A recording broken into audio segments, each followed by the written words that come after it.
Hey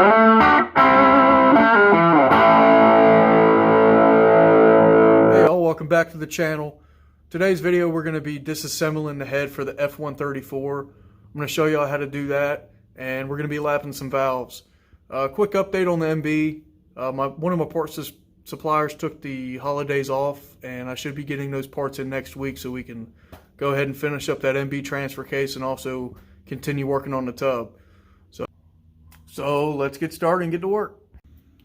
Alright, so I started disassembling the head. I got the water neck off, which 2 out of the 3 bolts broke off, unfortunately, which is pretty common. So maybe doing a video on how to use an easy out and get those out.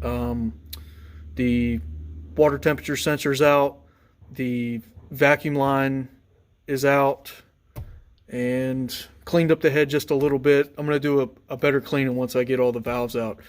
So I already got number 1 and number 2 out. We're going to go ahead and do number 3 and 4 together, and I'll show you how to do that. Real quick, this style valve spring compressor isn't ideal. I do not have a C style valve spring compressor, which would be a lot better, but this one would work for you. You can find these at pretty much any auto parts store, Harbor Freight, Amazon. They're around $10, $15. So but basically you got your 2 teeth here. You got a longer one and a shorter one, and that's just going to follow the curvature of the spring. It's kind of a pain to get on, and then we're just going to screw it down. One of the advantages to this style spring compressor is that you can, like if you have a bad valve seal that's leaking real bad, or a broken valve spring, you can disassemble the valve without having to pull the head, because you don't have to get it from the other side. Alright, so I got some tension on it. One thing I like to do is I'll take a socket or a larger nut like this. I'll just turn the head up like so, and kind of just put it where the face of the intake valve is going to be, so that way you don't have to do so much traveling with the spring compressor. All right.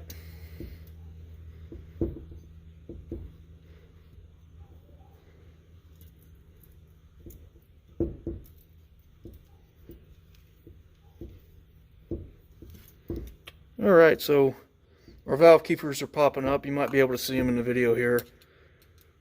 So we're just going to get a pick. Might have to put a little bit of pressure on it. There we go. Kind of knock them out. Alright, so number 3 gave me a ton of problems. I had to go ahead and finish it off camera. Basically, what happened was my other valve spring compressor I loaned out to somebody. It's one I've had for a real long time. It's actually different than this one. They look identical, but on the inside there's 2 little tabs that make contact with the retainer plate here. They're angled on this one, so it's making the valve spring want to kick out and everything, and also make the arms kick out. So if you're shopping for one of these, I try to look, I'll show you all later when I get this off of what I'm talking about, but basically I just put this zip tie on here to try to keep the arms from flying out. So let's see if it works out this time for us. But I did the same as when I cut the video off. I got the nut underneath.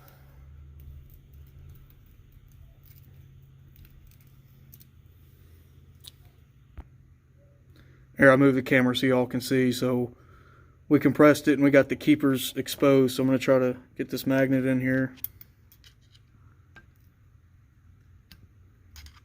Yep, I'm going to need 2 hands for this. Alright, I'm going to put the camera back up and try to get a better angle. Alright, so I got a better angle on it. This is just a real piece of crap valve spring compressor. I'm basically going to try to separate them.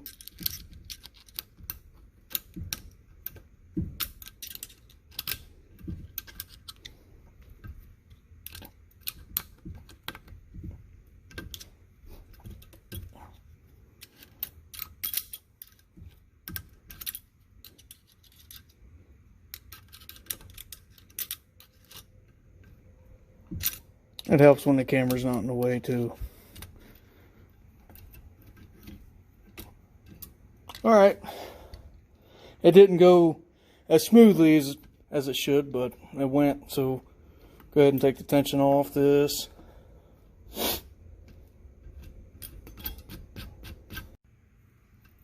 Alright.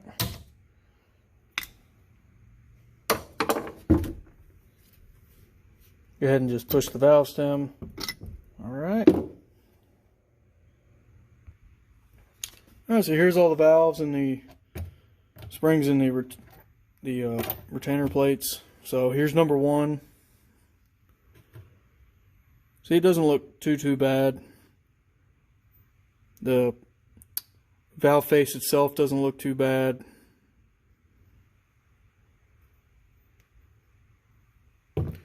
Number two, you can see got a lot of extra carbon on it. Number two and three are right next to the carburetor, so they're going to run a little bit richer. So again, the valve face doesn't look too bad, but we'll know more when we clean them up. Number three's got a little bit more wear on the valve face. See all the carbon buildup. It's real oily too, so that's a sign of the valve seals leaking. But when I took it apart, I didn't see any remnants of the valve stem seals. They basically go right up here above the retainers, and basically that keeps oil from going down into the combustion chamber from the rocker arms, because the rocker arms are oiled and they oil the tips when they make contact. So this one's totally caked.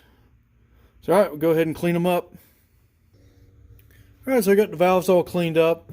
This is about 15-20 minutes on the wire wheel, scraping some of the carbon off, putting it in the parts washer, or you can use brake clean.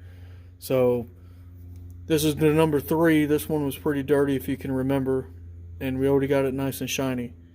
Just down here a little bit. I'll do a little bit more scraping some of that carbon out. What we're really focused on here is the valve mating surface here, and I don't feel any ridges or any pitting. Feels real good. Not a lot of wear. I mean, your intake valves are going to be a lot colder than your exhaust, because you don't have to deal with all that exhaust gas. So normally when people say, oh, the engine has burnt valves, 9 times out of 10 it's going to be the exhaust valves. So while staying on that subject of valve inspection, here's an exhaust valve out of my CJ5 engine. I'm try to zoom in as best I can here so y'all can see that ridge, but basically I could put my thumbnail in here on this ridge. It's that beat in. So this valve, actually all the exhaust valves on that engine were causing a lot of issues with, backfiring and just a lot of popping and spitting.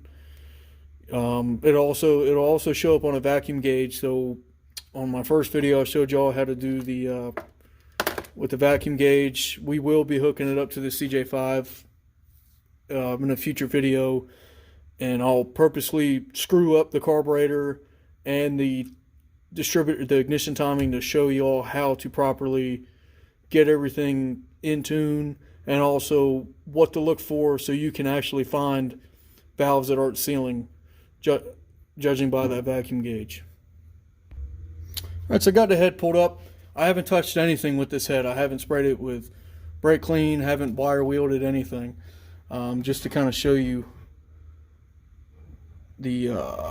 what basically a carboned up head looks like. So how I would normally dress this head. First, I'd clean all the coolant passages. That'd be here, because normally up here in this corner, I'll try to move the camera, like this one here, I actually just push that through with my finger a little bit. Those coolant passages will get all plugged up with rust and everything. But we will be finishing this head in a future video. I'll be wire wheeling it. We'll be cleaning the combustion chambers out, and also the intake ports And I'll show you how nice y'all can get it with just a little bit of elbow grease and some time. But to keep it short and sweet for tonight's video, I'll go ahead and show y'all how to lap the valves. You can kind of see the valve seats. We got a little bit of pitting, a little bit of discoloration. It's really not too bad, so this ought to clean up real nice. Alright, so I got the valve lapping compound out. There's a few different valve lapping compounds out there. There's a 2-part where it's a coarse and a fine and 2 small tubes that you'll normally find at your auto parts stores. But I use Permatex valve grinding compound. It's a little bit more abrasive, and it's also, you also mix it with a little bit of water. So how it is right now, it would be real coarse and it'd cut a lot. And then when you need to, polish it out, you add a little bit of water, thins it out, and it polishes it out real nice. As far as tools go, this here is a valve lapper. Like I said, you can find these pretty much any auto parts store, especially 2 different size suction cups, and it suctions to the face of the valve. These style valve, like the TP style valves, it makes it real hard at the suction cup. So another thing you can do is get you some 3/8 hose, 3/8 or 1/4 inch, like this. I got some, spare fuel hose. And when you put the valve in, you just put the hose over the stem and just rock it back and forth, and, how I'll show you in the procedure. And a third way, and this is the way I'm going to do it, is with a drill. Alright, so before we get the lapping compound and everything, I'm going to get some engine oil, and I'm going to go ahead and lubricate the stem, because we'll have to be rotated and moved up and down, so we don't want to mess up the valve stem or the valve guides more than they already are wear wise.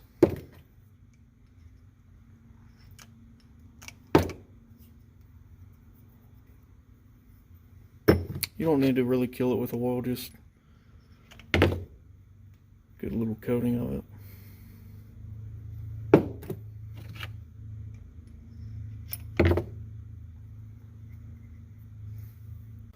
Alright, so we got everything ready. I'm going to go ahead, put a little bit of water in the valve lapping compound. So we're going to go ahead and put a little bit on the valve seat.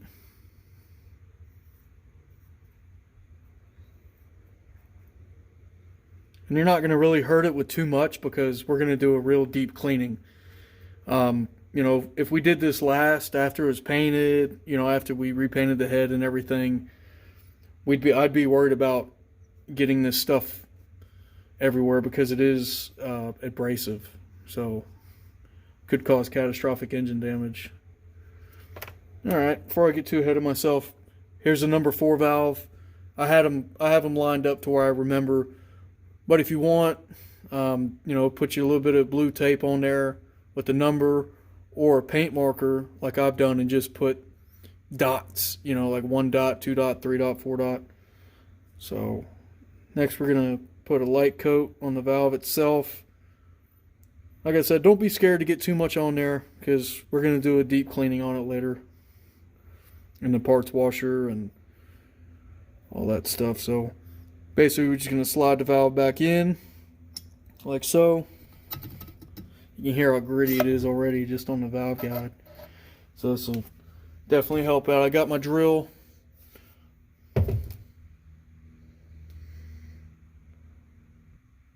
I put some electrical tape on the stem itself for when I put the jaws of the drill on there. We wouldn't risk damaging it.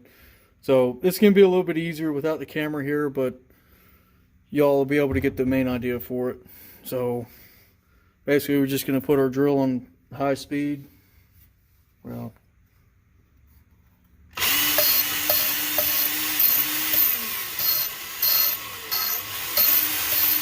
we're just going to keep going.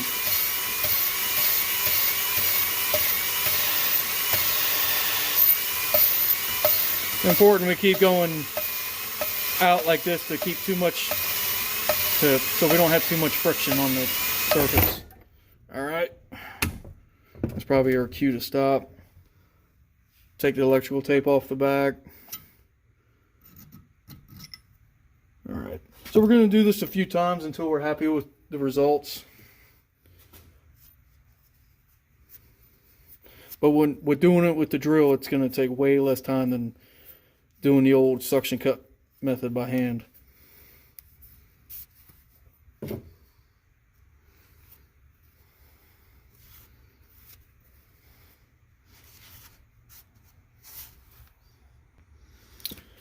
Alright, so you can see what we did to the valve itself. You see that nice little wear pattern. That's actually where the valve's mating at. So, looks real good. Alright, and here's the valve seat itself. The actual surface looks a lot better. Here's one that hasn't been done. I mean, like I said, they don't look too bad. I've seen way worse. But that's one that hasn't been done. And then that's number 4 that we just did. But our main difference is on the valve itself. I'll grab one that we haven't lapped yet. So you can see just dull it is. There's a little bit of heat marks on it, a little bit of pitting, and doing that lapping removed all that for us. So that's why it's important. You want to keep all your valves numbered because they do have unique wear patterns. If you were replacing the valves, if you didn't replace the valve seats and you put new ones in, I would try to lap them to, you know, kind of mark where the wear pattern is going to be on the new valves. And if you weren't happy with it, then I would take it to a machine shop and have them put valve seats in it. These engines do have hardened valve seats. The real early ones, like on the MB, didn't. But I do believe in the mid to late 50s they started putting hardened valve seats in these for unleaded gas. Alright, real quick before we conclude this video, I'm going to do it the conventional way. Probably how the majority of y'all watching the video are going to do it. We're going to go ahead and, I already put the valve lapping compound on the valve and the valve seat. So it's going to be a little hard at first with the suction cut because, you know, we're going to be cutting pretty much, and then when we get further down it's going to turn into a polish, so you can kind of hear the grittiness in it. And it's going to be a little hard with this suction cup though. Yeah, it's going to be a real pain with this TP style valve. I'll try the smaller end, see if that helps. So when you're doing it, you're going to kind of roll your hands like this. Since I got the camera, I can't do it that way, but you're just going to do it and just keep going back and forth and then moving it up and down to keep the friction down. Yeah. It's fighting me. Yeah. But anyway, when you're twisting it with your hands like this, you're just going to want to, as you're rotating it, you know, just pull it out every so turns. And that's just going to make sure all the valve lapping compound spreads around and not too much friction. Alright y'all, well that's going to conclude today's video. I'm going to start doing shorter videos around, you know, the 10 to 20 minute mark to, you know, keep the boringness down. So they're going to be broken down into subcategories. Like I'm going to have this video as, you know, head part 1 and however many parts it takes to get this head looking the way I want it to. But before I go, told you all about how to properly store a crankshaft. This is how I do it. I just got some 2x4s I cut notches in, and all 3 main journals are being supported as it would be in the engine. If you don't have this, I would just recommend standing the crankshaft up vertically. Alright, well thanks for watching. If you like what you see, please like and subscribe so I know y'all are there. It's going to keep me going and be motivated to put out these videos. If there's anything specific you would like to see with my CJ5, the MB, or with this F-Head series, please leave me a comment on something specific you would like to see. Alright, well thanks for watching, and y'all have a good one.